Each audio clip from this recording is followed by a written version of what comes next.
nueva sesión de ASMR de mamá susurros. Espero que hayáis pasado un buen día.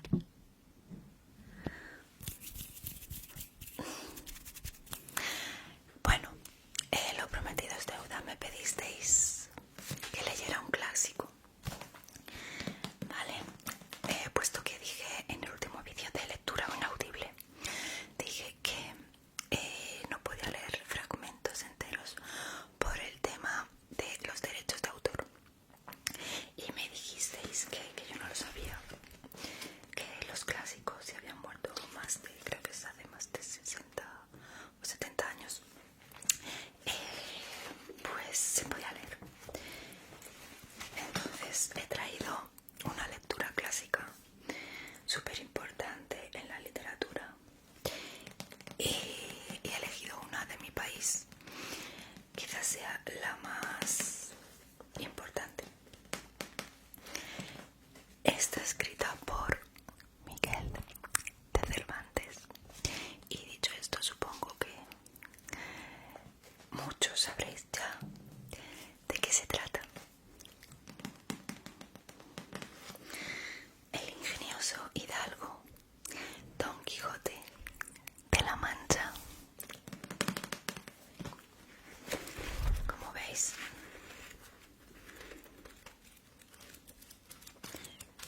es un libro bastante corto.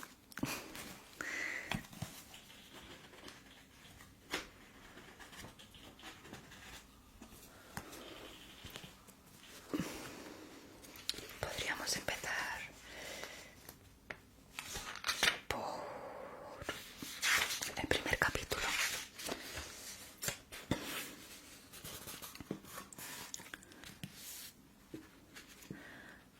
A ver, porque creo que hay una intro.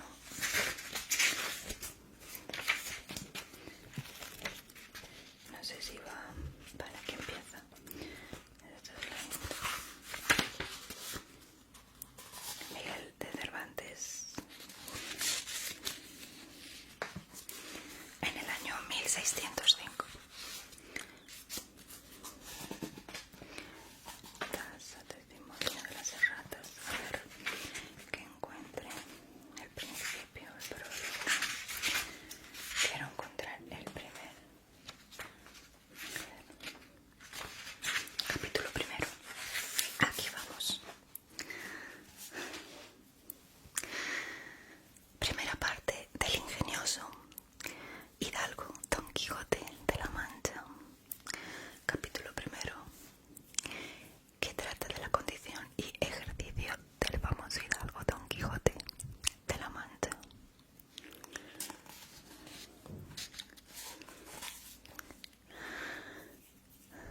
En un lugar de la Mancha, de cuyo nombre no quiero acordarme, no ha mucho tiempo que vivía un hidalgo de los de lanza en astillero, targa antigua, rocín flaco y galgo corredor.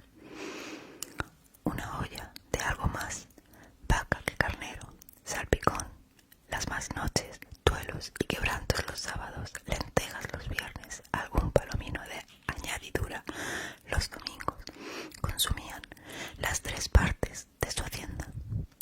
El resto de ella concluía sayo de velarte, caldas de velludo para las fiestas, con sus pantuflos de lo mismo, y los días de entre semana se honraba con su vellorí de lo más fino.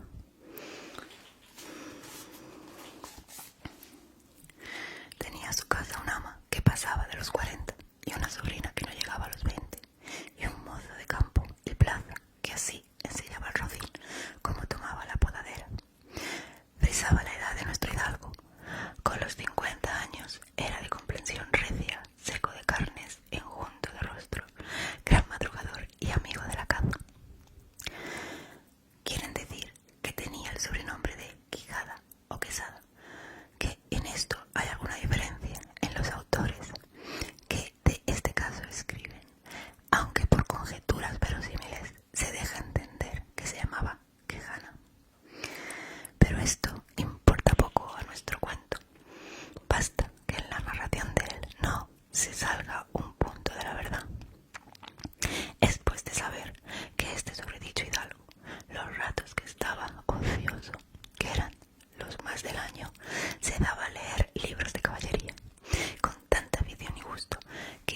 dominó casi de todo punto el ejercicio de la caza y aún la administración de su herencia, y llegó a tanto su curiosidad y desatino en esto que vendió muchas fanegas de tierra, de sembradura, para comprar libros de caballerías en que leer, y así llevó a su casa todos cuantos pudo haber de ellos, y de todos ninguno le parecía tan bien como los que compuso el famoso Feliciano de Silva, porque la claridad de su prosa y aquellas intrincadas razones suyas le parecían de perlas.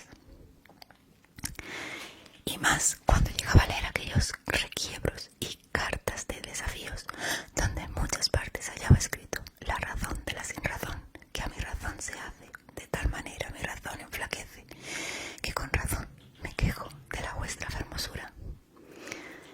Y también cuando leía los altos cielos, que de vuestra divinidad divinamente con estrellas os fortifican y os hacen merecedora del merecimiento que merece la vuestra grandeza. Con estas razones perdía el pobre caballero el juicio y desvelábase por entenderlas y desentrañarlas el sentido, que no se sacara ni entendiera el mismo Aristóteles si resucitara para solo ello. Bueno, hay que deciros que yo tampoco que sea una gran lectora, pero bueno, entre que no llevo las gafas, el lenguaje es complicado. Espero no hacerlo muy mal. Vamos a cambiar ahora y vamos a hacer otros 5 minutos de lectura, pero esta vez soft spoken, y elegís cómo os gusta más, si soft spoken o susurros. Sigamos. No estaba muy bien con las heridas de Don Belandistaba y recibía porque se imaginaba que, por grandes maestros que le hubiesen curado, no dejaría de tener el rostro y todo el cuerpo lleno de cicatrices y señales. Pero con todo alababa en su autor aquel acabar su libro con la promesa de que aquella inacabable aventura, y muchas veces le vino el deseo de tomar la pluma y darle fin al pie de la letra, como allí se promete, y sin duda alguna lo hiciera, y aún saliera con ello si otros mayores y continuos pensamientos no se estorbaban. Tuvo muchas veces competencia con el cura de su lugar, que era hombre docto graduado en Sigüenza, sobre el cual había sido mejor caballero, Palmerín de Inglaterra o Amadís de Gaula, mas maese Nicolás, barbero del mismo pueblo, decía que ninguno llegaba a ser al caballero del feo. ¿Se va a bañar la vecina?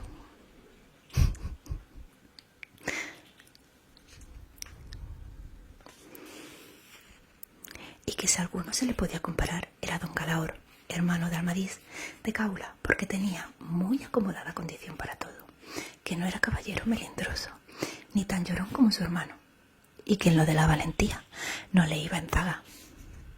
En resolución, él se enfrascó tanto en su lectura que se pasaba las noches leyendo de claro en claro y los días de turbio en turbio, y así, del poco dormir y del mucho leer, se le secó el cerebro de manera que vino a perder el juicio, llenosele de fantasía de todo aquello que leía en los libros, así de encantamientos como dependencias, batallas, desafíos, heridas, requiebros, amores, tormentas y disparates imposibles. Y asentólese de tal modo en la imaginación que era verdad toda aquella máquina de aquellas soñadas invenciones que leía, que para él no había otra historia más cierta en el mundo. Decía él que el Cid Ruiz Díaz había sido muy buen caballero, pero que no tenía que ver con el caballero de la ardiente espada, que de solo un revés había partido por medio a 2 fieros descomunales gigantes. Mejor estaba con Bernardo de Carpio, porque en Roncesvalles había muerto a Roldán, el encantado, valiéndose de la industria de Hércules, cuando ahogó a Ateneo, el hijo de la tierra, entre los brazos. Decía mucho bien el gigante Morgante, porque, con ser de aquella generación gigantea, que todos los son soberbios y descomedidos, él solo era afable, bien criado. Pero sobre todos estaba bien con Reinaldos de Montalbán y más cuando le veía bien salir de su castillo y robar cuantos topaba, y cuando en Allende, cuando le veías cuando robó aquel ídolo de Mahoma, que era todo de oro, según dice su historia, diera él por dar una mano de coces al traidón de Galaón, el ama que tenía aún su sobrina de añadidura. En efecto, rematado ya su juicio, vino a dar el más extraño pensamiento que jamás dio loco en el mundo. Y fue que le pareció convenible y necesario, así para el aumento de su honra, como para el servicio de la República, hacerse caballero andante e irse por todo el mundo con sus armas, y caballero a buscar aventuras y a ejercitarse todo aquello en lo que había leído, que los caballeros andantes ejercitaban, deshaciendo todo género de agravio. Disculpar por los errores. Seguro que poco a poco lo iré haciendo mejor. A ver. Vale, deshaciendo todo género de agravio y poniéndose en ocasiones y peligros donde, acabándolos, cobrarse eterno nombre y fama. Imaginábase el pobre ya coronado por el valor de su brazo, por lo menos del imperio de Trapisonda, y así, con estos tan agradables pensamientos, llevado al extraño gusto en los que se sentía, se dio prisa a poner en efecto lo que deseaba. Y lo primero que hizo fue limpiar las armas, que habían sido de sus bisabuelos, que tomadas de orín y llenas de moho, luego los siglos había que estaban puestas y olvidadas en un rincón. Limpiólas y aderezólas lo mejor que pudo, pero vio que tenía una gran falta, y era que no tenía celada de encaje, sino un morrión simple. Mas a esto suplió su industria, porque de cartones hizo un modo de media celada, que encajada con el morrión hacía una apariencia de celada entera. Esto parece un poco trabalenguas. Ay, si Miguel me escuchara. A ver. Es verdad que para probar era fuerte y podía estar al riesgo de una cuchillada. Sacó su espada y le dio 2 golpes con el primero, y con el punto deshizo lo que había hecho en una semana, y no dejó de parecerle mal la facilidad con que había hecho pedazos, y por asegurarse de este peligro la tomó a hacer de nuevo, poniéndole unas barras de hierro por el centro, de tal manera que él quedó satisfecho de su fortaleza, y sin querer hacer una nueva experiencia de ella, la disputó y tuvo por celada finísima de encaje.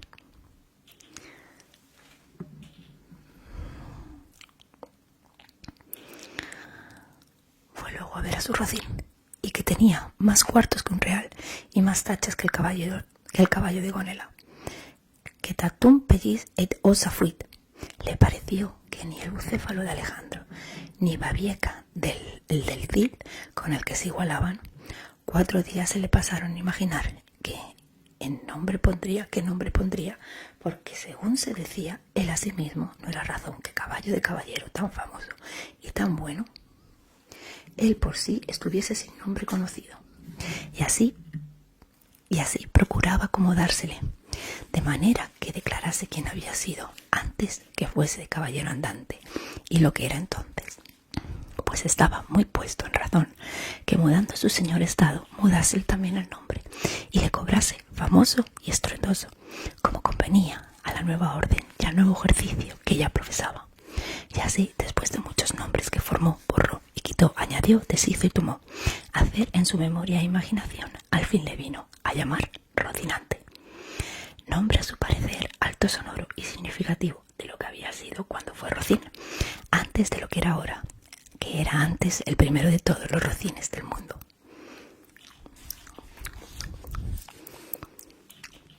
Puesto nombre y tan a su gusto a su caballo, quiso ponérsele a sí mismo, y en este pensamiento duró otros 8 días, y al cabo le vino a llamar Don Quijote, de donde, como decía de dicho, tomaron ocasión los autores de esta tan verdadera historia, que sin duda se debía llamar Quijada y no Quesada, como otros quisieron decir, pero acordándose del valeroso Amadís, no solo se había contentado con llamarse Amadís a seca, le añadió el nombre de su reino y patria para hacerla famosa, y se llamó Amadís de Gaula. Y así quiso, como el buen caballero, añadir al suyo el nombre de la suya y llamarse Don Quijote de la Mancha, con que a su parecer declaraba muy al vivo su linaje y patria, y honraba con tomar sobrenombre de ella. Bueno, espero que os haya gustado, que era un trocito del capítulo. Vamos a leerlo porque queda muy poquito, ¿vale? Limpias pues sus armas, hecho del morrión celada, puesto a hombre a su rocín y confiándose a sí mismo. Se dio a entender que no le faltaba otra cosa sino buscar una dama de quien enamorarse, porque el caballero andante sin amor es árbol, sin hojas y sin fruto, y cuerpo sin alma.